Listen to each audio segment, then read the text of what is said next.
Salam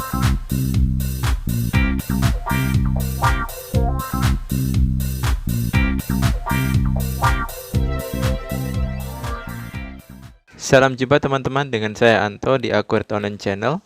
Dalam video kali ini saya akan membahas sesuai judul, yaitu cara mengaktifkan fitur departemen dan proyek serta kategori keuangan di Accurate Online.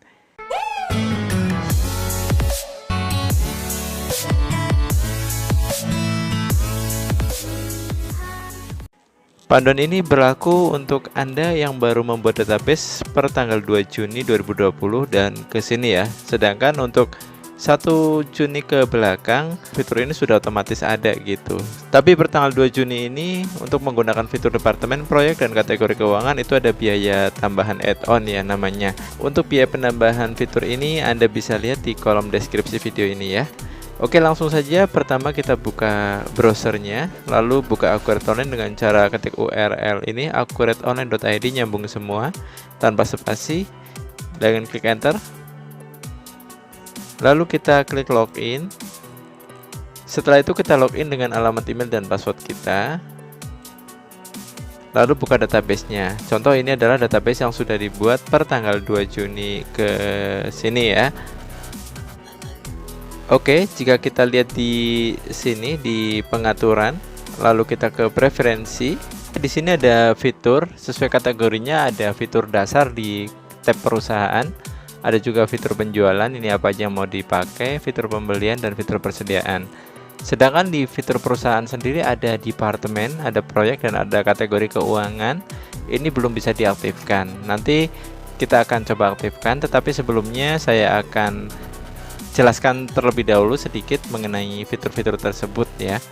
Sebagai contoh yang ini, departemen itu adalah divisi ya, divisi atau departemen. Jadi misalkan perusahaan Anda memiliki beberapa divisi atau departemen, maka dengan add-on ini Anda dapat mengetahui departemen mana yang menjadi biaya terbesar atau menjadi keuntungan terbesar. Jadi kita bisa lihat laba rugi per departemen. Departemen mana sih yang efektif gitu ya. Lalu proyek. Di sini proyek itu jika perusahaan Anda ingin membagi pendapatan dan biaya per proyek.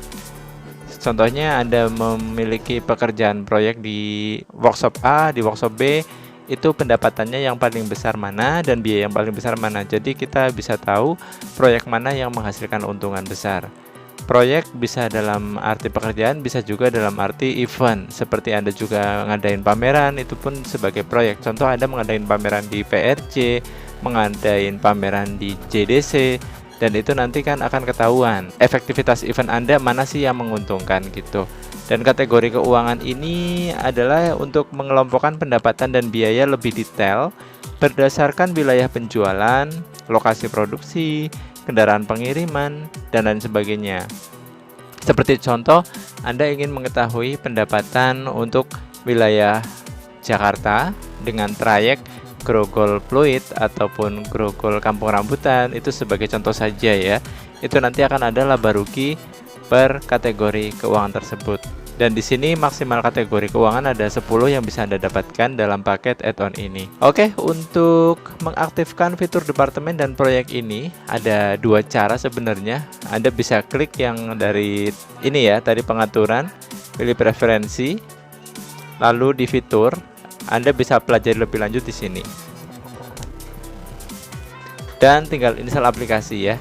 Atau selain dari menu ini, Anda juga bisa mengaktifkannya dengan cara klik pengaturan, klik marketplace di sini ya.